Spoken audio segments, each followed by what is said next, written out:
Muy buenos días, hermanos. El Señor les bendiga grandemente. Estamos acá en esta transmisión mirando el tema general, que es reconociendo las armas espirituales. Y en este mañana me corresponde el tema o el subtema sobre la adoración, ¿no? La adoración como arma espiritual. Nosotros cuando escuchamos sobre armas, armamentos, pues con frecuencia pensamos en enemigos, en guerra, ¿cierto? Una confrontación. Y es real porque el Señor efectivamente nos dice que hay una guerra espiritual entre dos reinos, el reino de la luz, al cual por gracia de Dios pertenecemos, y el reino de las tinieblas. En Efesios 6:12 dice, porque no tenemos lucha contra sangre y carne, sino contra principados, contra potestades, contra los gobernadores de las tinieblas de este siglo, contra huestes espirituales de maldad en las regiones celestes. Es una confrontación espiritual, aunque en ocasiones, en muchas ocasiones, alcanza niveles físicos. También nos habla la palabra de Dios que poseemos armas para hacer frente a estas acechanzas, a esta guerra. En 2 Corintios 10:4 nos lo dice. Dice que las armas de nuestra milicia no son carnales, sino poderosas en Dios para la destrucción de fortalezas. Entonces son armas que existen que no son de fabricación humana, que no tienen no vienen con poderío humano, sino son poderío de Dios, poderosas en Dios para destruir fortalezas. Y también en Romanos 13:12 nos habla que una frase que dice armas de luz. Se está hablando que esas armas existen, pero son de luz, son de parte de Dios, que Dios es luz. También dice que en 2 Corintios 6:7, en palabra de verdad, en poder de Dios, con armas de justicia a diestra y a siniestra. Son de luz, son de justicia. No hay injusticia en esas armas. Entonces, vamos a definir en este momento qué es un arma. Sería interesante mirarlo. Según la Real Academia de la Española, dice que arma es un instrumento, un medio o máquina destinados a atacar o defenderse. En sentido figurado, se utiliza la noción de arma para hacer referencia a agresiones verbales o que buscan afectar emocionalmente al otro, ¿no? Por ejemplo, decir su boca es un arma que lastima a quienes están a su alrededor. Es un arma, la lengua de las personas. Para resumir, un arma es un instrumento o un medio para atacar o defenderse. Un medio para atacar o defenderse. Entonces la adoración, ¿cuál de esas dos papeles está jugando? Para pues mirar qué es la adoración, pues una definición de qué es adoración. En el hebreo, shaha es inclinarse, postrarse, y del griego proskineo, que es postrarse, reverenciar, define la palabra adorar. El honor, la reverencia y homenaje que es dado a seres poderosos, de poderes superiores, sean hombres, ángeles o Dios. En este caso estamos tratando con la adoración verdadera, adoración a Dios. Cuando se rinde a Dios implica un reconocimiento de las perfecciones divinas. Puede expresarse en forma de discurso directo, por acción de gracias, en servicio a Dios. Puede ser pública o privada. Y pues usualmente nosotros en nuestras congregaciones básicamente se tiene como ya sentado de que adoración es un momento donde se va a cantar canciones a veces lentas, ¿cierto? Y musicalización, pero realmente la palabra de Dios no la define como tal, ¿cierto? Que tenga que tener música. Vamos a ver ejemplos bíblicos de personas adorando a Dios, que indudablemente podemos decir eso es adoración, porque adoración es mostrarse, es entregar todo, ¿sí? Hasta lo sumo. Uno de ellos es el ejemplo de Abraham. Dice la palabra de Dios que por la fe Abraham, cuando fue probado, ofreció a Isaac. Y el que había recibido las promesas ofrecía a su unigénito, habiéndosele dicho en Isaac te será llamada descendencia. ¿Qué pensaba Abraham al hacer eso? Pensando que Dios es poderoso para levantar aún de entre los muertos, de donde en sentido figurado también le volvió a recibir. Si nosotros miramos, ese prácticamente es una de las más grandes demostraciones de adorar a Dios. Abraham siendo ya viejo, ya pronto a morir, digamos, eh, tenía su esperanza en este hijo, que era el hijo de la promesa, Dios se lo había prometido, el que iba a ser heredero, el que de ahí iba a formarse a través de él la nación, iba a ser el padre de Jacob y por ende de las 12 tribus, y de las 12 tribus vendría o vino el Salvador. En ese entonces vendría el Salvador. Entonces era grande la expectativa que tenía Abraham de ese hijo, pero se le pide que se le ofrezca en holocausto. ¿Y él qué hizo? Dice que después de 3 días de camino le dijo a los sirvientes: quédense acá, subimos al monte a adorar. ¿Y qué consistía su adoración? A Isaac, toda la leña, lo puso encima del altar y se dispuso a degollarlo, pero Dios ahí le dijo: detente, ya veo que temes a Dios, no me rehusaste tu único, tu hijo, a quien amas. Esa es una manera de adorar a Dios. No se reporta nada de cánticos ni música. Y otra de las formas que la Biblia habla de adorar a Dios está en el Nuevo Testamento. Nos habla de una mujer que entró sin permiso a la casa de Simón el fariseo. Dice que el fariseo rogó a Jesús, está en Lucas 7:36. Rogó a Jesús que comience con él, y habiendo entrado en casa del fariseo, el Señor Jesús se sentó a la mesa. Entonces una mujer de la ciudad, que era pecadora, al saber que Jesús estaba a la mesa en casa del fariseo, trajo un frasco de alabastro con perfume, y estando detrás de los pies, llorando, comenzó a regar con lágrimas sus pies, y los enjugaba con sus cabellos, y besaba sus pies, y los ungía con el perfume. Esa fue su participación. No dirigió palabra, ni siquiera pidió permiso al Señor, no le preguntó nada. Ella se postró ante Él, llena de un amor precioso con el Salvador, porque Él le había perdonado sus pecados. Y resulta que este hombre se escandalizó y hasta criticó al Señor en su corazón, y dijo: pero este hombre, si fuera profeta, conocería quién es la clase de mujer, una mujer pecadora a la que le toca. O sea, él estaba ya descartando, rechazando ese testimonio de Jesús. Pero Jesús le narró la parábola de que habían dos hombres deudores, uno debía 500 denarios, otro 50, y que ninguno tenía con qué pagar, y su Señor, pues con misericordia, les perdonó a ambos. Le preguntó: ¿a cuál crees que debe estar más agradecido? ¿Amará más a ese Señor que le perdonó? Y él dijo: pues yo pienso que al que le perdonó más. Entonces el Señor dijo que había juzgado rectamente. Y dice: y vuelto a la mujer, dijo a Simón: ¿ves esta mujer? Entré en tu casa y no me diste agua para mis pies, mas esta ha regado mis pies con lágrimas y los han jugado con sus cabellos. No me diste beso, mas esta desde que entré no ha cesado de besar mis pies. No ungiste mi cabeza con aceite, mas esta ha ungido con perfume mis pies. Por lo cual te digo que sus muchos pecados le son perdonados, porque amó mucho. O sea, aquel a quien se le perdona poco, poco ama.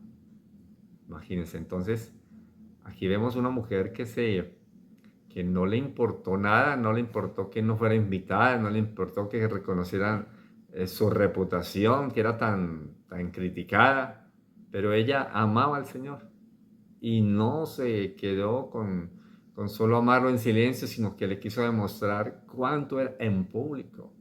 Un amor que rompe barreras, y el Señor en ningún momento la rechazó. Le dijo más bien: tu fe te ha salvado, ve en paz. Entonces aquí aprendemos que es una adoración no expresada con cánticos, no había musiquita por ahí, ¿cierto? No. Un acto de adoración en silencio, pero que demostró cuánto estaba ella dispuesta a rebajarse, por decirlo así, humillarse delante de él y delante de la gente, con tal de demostrar ese amor que tenía hacia su Salvador. Entonces vemos también esta parte importante, ¿cierto? Que la adoración no es simplemente un evento donde haya música, haya cántico. Generalmente lo es, ¿cierto? En las congregaciones pues se impulsa eso, se dice, bueno, llegó el tiempo de la adoración, y pues musicalizado, pero es una faceta de la adoración. Pero lo que al Señor le importa es, como Él le dijo a la samaritana, ¿cierto? Cuando Él se encontró con la samaritana, ella pues le hizo una pregunta, le dijo, maestro, aquí es en ese monte donde se debe adorar, o es en Jerusalén, ¿no? Porque los samaritanos adoraban en el monte Gerizim. Y bueno, los judíos que no, que eran Jerusalén, entonces ella quería como saber de una vez por todas cuál era el lugar donde podían adorar como, conforme a Dios le agradaba. Pero el Señor le hizo caer en cuenta a ella y a todos que no se trata de lugares, sino se trata de una condición del corazón, un corazón rendido en espíritu y en verdad, ¿cierto? Eh, para esto pues también es muy importante lo que él le dijo a ella, ustedes adoran lo que no saben, nosotros adoramos lo que sabemos. O sea, para que haya una verdadera adoración se necesita un conocimiento por lo menos básico, ¿no? No decimos que amplio, pero sí un gran conocimiento de las cosas más básicas de lo que es Dios, los atributos de Dios. Eh, el Señor, Pablo, el apóstol Pablo también le dijo a los atenienses, el capítulo 17 de Hechos, ellos tenían una inscripción que decía, un altar que decía el Dios no conocido. Entonces el apóstol Pablo les dijo, ese es el que yo les anuncio, el Dios verdadero, eh, al que ustedes no saben, no conocen. Entonces él dijo, ese es el que yo os anuncio, ¿cierto? El Dios que creó los cielos y la tierra, que ha hecho todas las cosas. Y les empezó a hablar, les dijo también que él iba a juzgar el mundo, dijo, juzgará al mundo por medio de su Hijo, ¿cierto? De Jesucristo. Entonces, cuando ellos escucharon pues que él había muerto y resucitado, entonces la incredulidad pudo más que ellos y no, ya te oiremos. Pero ellos no reconocían a quién adoraban, pero él les aclaró de qué se trataba. Entonces se necesita conocer las virtudes. Vamos a ver en cuanto a esto el ejemplo de David. David fue un hombre que sin duda él cantaba mucho, ¿cierto? Compuso muchos salmos, se denominó el dulce cantor de Israel, en alguna frase que dice la palabra. Y dice una de ellas en el Salmo 27:4, una cosa he demandado Jehová, esta buscaré, que esté yo en la casa de Jehová todos los días de mi vida, para contemplar la hermosura de Jehová y para inquirir en su templo. Esa era la búsqueda. Y él decía que esa es una cosa que demandaba. Él no dijo, tengo tantas peticiones que hacerle. Él anhelaba una cosa, ¿cuál? Estar todos los días, no dice algunos instantes. Él decía todos los días de su vida, contemplar la hermosura del Señor, para inquirir en su templo. Entonces, era quería una visión de la grandeza de Dios. Quería más respuestas, quería meditar más sobre Dios, sobre su belleza, pero su belleza de su gracia, de su misericordia, su poder, su bondad, su sabiduría, o sea, todos los atributos que de pronto llegaban al corazón de David. Él veía esa hermosura y eso es lo que él quería, una intimidad con ese Dios tan hermoso que lo había levantado a él siendo un pastor de ovejas. Entonces, bueno, pero ¿y aquí cuál es el arma y cómo se ve que es un arma? Él decía, después de decir que quería ver esa hermosura de Dios, en el versículo siguiente, el 5, dice, porque Él me esconderá en su tabernáculo en el día del mal, me ocultará en lo reservado de su morada, sobre una roca me pondrá en alto, luego levantará mi cabeza sobre mis enemigos que me rodean, y yo sacrificaré en su tabernáculo sacrificios de júbilo, cantaré y entonaré alabanzas a Jehová. Entonces, él reconocía que el estar en la presencia de Dios, como dicen otros salmos, él lo rodeaba de su favor. Dice que el justo Dios lo rodea de su favor. Él se metía en su presencia y él experimentaba una protección que no era de ejércitos humanos, era sobrenatural. Por decirlo así, era como la protección que disfrutaba Job cuando el mismo Satanás reconoció y le decía a Dios, ah, claro, como usted lo ha rodeado y lo ha bendecido sus, sus- su hacienda, su casa, pues él tiene prosperidad, bendición. Había por decirlo así, una muralla de protección que estaba guardando a Job y por eso el diablo se quejaba. Entonces, David también experimentó que Dios lo rodeaba, era un escudo en ocasiones, él decía, eh, lo guardaba, dice que lo iba en las partes, eh, dice que lo guardaba en su tabernáculo, lo ocultaba en lo reservado de su morada. Y luego dice, no solamente mantendría escondido, sino sobre una roca lo pondrá en alto, levantará mi cabeza sobre mis enemigos. Mire esa arma tan poderosa entonces. El poder estar contemplando la presencia de Dios, poder llenarse de Dios mismo. Él se sentía y veía que Dios lo exaltaba en la guerra sobre sus enemigos. Levantará mi cabeza sobre mis enemigos que me rodean. O sea, por decirlo así, esa era una fórmula de guerra que tenía David. Meterse en la presencia de Dios. Él no buscaba muchas veces enemigos naturales de su propio pueblo, hacía cacería, como Saúl hizo con él. No se dice que él hacía eso, pero sí dice que él clamaba, lloraba y delante de Dios. Bueno, la adoración, la alabanza, el ayuno, la oración van muy de la mano. Casi no se puede decir que son cosas separadas. Vamos a puro adorar, no. Tiene que, la palabra va conectado con la palabra. Entonces son unas conexiones y pues son armas que se usan no individualmente, sino una con la otra. Una genera la otra. Prácticamente la palabra es la que genera todo, ¿no? Él decía, levantará mi cabeza y yo sacrificaré en su tabernáculo sacrificios de júbilo, vendrá la alabanza, cantaré entonaré alabanzas al Señor, ya como un resultado de ver el poder de Dios a su favor. Entonces, el Señor también le comentó, le dijo a la, a la samaritana que tenían que adorar en espíritu y en verdad, ¿cierto? Una adoración sincera, una adoración de un Dios que conocieran, porque tenemos que exaltarle sus virtudes. Entonces, en ese sentido, la adoración se convierte en un arma, ¿sí? Un arma poderosísima. Mientras la persona adora, está en la presencia, está metido, está ahí, conociendo y reconociendo el poder de Dios y hay un escudo especial que le rodea. Entonces eso es importante.